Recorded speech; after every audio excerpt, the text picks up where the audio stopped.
सुनाए, जो कोई भी है वो सब सुनाए। यह सुनाया गया था या लिखा गया था भारत में 85 या 80% प्रसूति कार्य को संपन्न कराए जाए, किंतु यंत्र के माध्यम से। चीरा फाड़ी के बिना यह कार्य संपन्न सकुशल हो नहीं सकेगा। और आज भारत में 80 से 85% सारे के सारे, चाहे वह गरीब हो अमीर हो आदि आदि, किंतु विदेशी लेख आता है उसको भी पढ़ना चाहिए। मतलब की बात तो पढ़ो, और तो मतलब की बात नहीं, हमारे लिए रुचि नहीं है उसमें, तो उसको उपेक्षित करो। यह गलत बात है, ज्ञान की ही अवहेलना करना हो गया।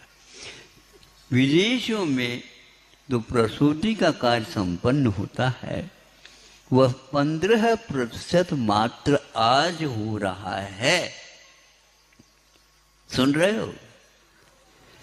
तो इन ऑपरेशन के माध्यम से, शल्य चिकित्सा के माध्यम से यदि कोई कार्य होता है तो एक प्रकार से उसके दायित्व बहुत बढ़ जाते हैं। उसकी रक्षा के लिए, आगे के लिए वह किसी भी प्रकार से अब गर्भवती कार्य नहीं कर सकती है। यह कहा जाता है जीवन के लिए एक प्रकार से चुनौती दी जा रही है। घर में बैठ करके भी वह अच्छे अच्छे कार्य करना चाहे तो नहीं कर सकते। आयुर्वेद ही एक ऐसा साधन है इतिहास में, और आज तक वो जीवित है। उसमें कहीं भी इस प्रकार के कार्य के लिए अनिवार्यता नहीं रखी है, किंतु उससे पूर्व में सुखद शिशु का प्रसूति हो, इसके लिए उसको पहले से ही इस प्रकार का अन्न, पान, तेल आदि आदि वस्तुओं का प्रयोग करके उस शिशु का पालन पोषण, स्वस्थस्य स्वास्थ्यम रक्षेत्, 3-4 महीने तक लगातार उसके लिए सेवा के माध्यम से उसमें ऐसे मंत्रों के आरोप किए जाते हैं जिसके माध्यम से शिशु गर्भस्थ होकर के भी सुख और शांति का अनुभव करता है और प्रसूति हो जाते।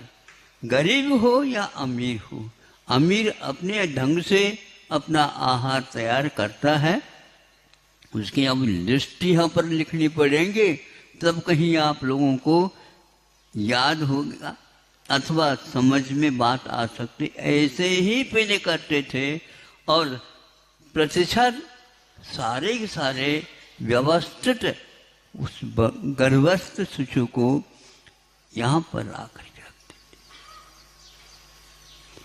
क्या यह अपराध नहीं हो रहा है?